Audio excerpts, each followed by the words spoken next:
Hello and welcome to Daily Salar Digital. At the start of the week, let's look at the updates that made the headlines today.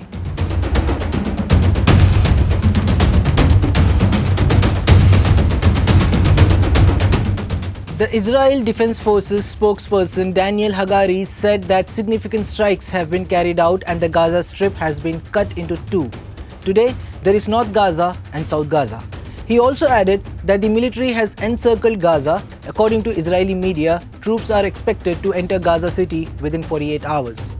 This comes at a time when the international community is mounting pressure on Israel for an immediate ceasefire. Over 9,700 people have died in Gaza ever since the war broke out after the Hamas attack on October 7. Following a request from the Enforcement Directorate, the centre blocked 22 illegal betting platforms, including the Mahadev app and Reddy Anna Presto Pro. Rajiv Chandrasekhar, the Minister of State for Electronics and IT, claimed that even though the Chhattisgarh government has the authority to do so, it never sent a request to block these platforms. The action came after the ED investigated a syndicate that was using illegal betting apps, and after searches on the Mahadev app in Chhattisgarh exposed the app's illicit activities.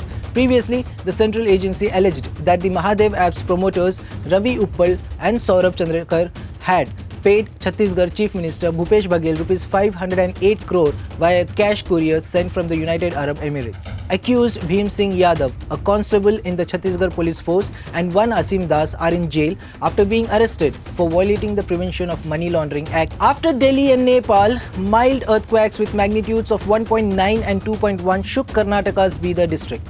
These low-intensity tremors were felt within a 25-kilometer radius of the epicenter, raising concerns as seismic events are rare in this region. However, authorities assured the public that the earthquakes posed no harm. The epicenter falls in seismic zone 2, and structural discontinuities are absent in this area, providing further reassurance. Forest officials in Bengaluru have detected the presence of a younger leopard near Nice Road. This comes in the wake of the controversial shooting of another leopard during a rescue operation just days ago.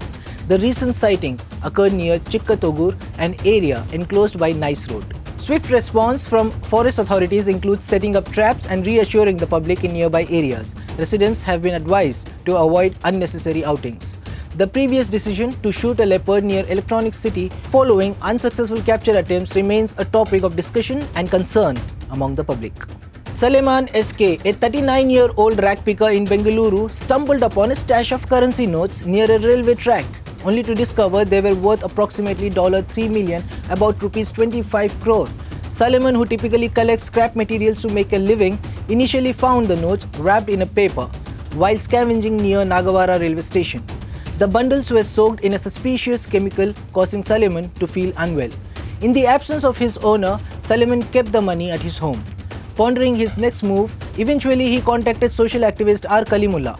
The stash included a United Nations letterhead note claiming to be a fund for UN peacekeeping forces in South Sudan. Authorities are now investigating these findings, suspecting the involvement of counterfeit currency scammers in the region.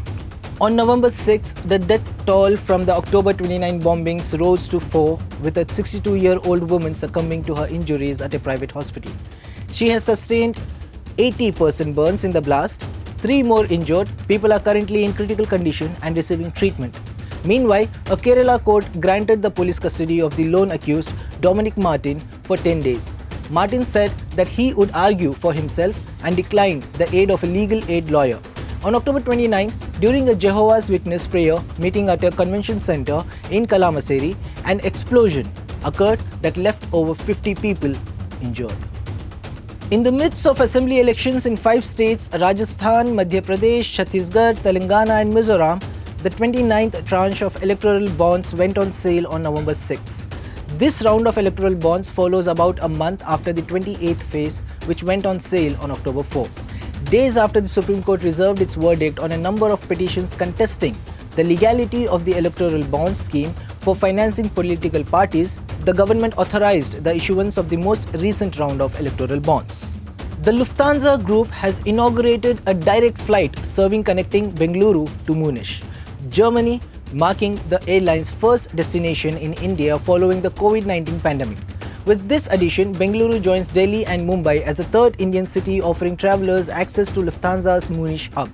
The airline aims to operate 64 weekly flights between India and Europe by January 2024, indicating its strong commitment to the Indian market. Passengers on this route will benefit from Lufthansa's modern and fuel-efficient Airbus A350-900 aircraft. According to George Etiel, Lufthansa Group Senior Director South Asia, the choice of Bengaluru as a new destination was a natural fit, reflecting the airline's 90-year presence in India. Sri Lanka's Sports Minister Roshan Ranasinghe has sacked the entire cricket board today. Days after humiliating defeat by India in an ongoing World Cup, India won by a staggering 302 runs during the match, leading to public outrage and calls for the resignation of the Shammi Silva-led SLC administration. A new interim board has been formed with the 1996 World Cup winning Arjuna Ranatunga as the head. The committee also has 3 retired judges and former SLC chair Upali Dharmadasa. Union Minister Rajiv Chandrasekhar has reacted to the proliferation of deepfake videos on social media. Especially the recent viral deepfake video featuring actress Rashmika Mandanna. He emphasized the urgency of platforms taking responsibility for dealing with the alarming trend, referencing the IT rules that came into effect in April 2023.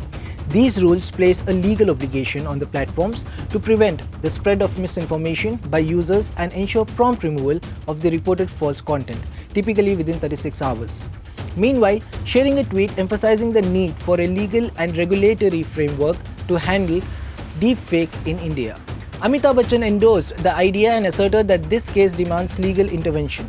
The deepfake in question featured a British woman named Zara Patel and has been circulating widely, highlighting the necessity of addressing the issue of deepfakes and their potential consequences.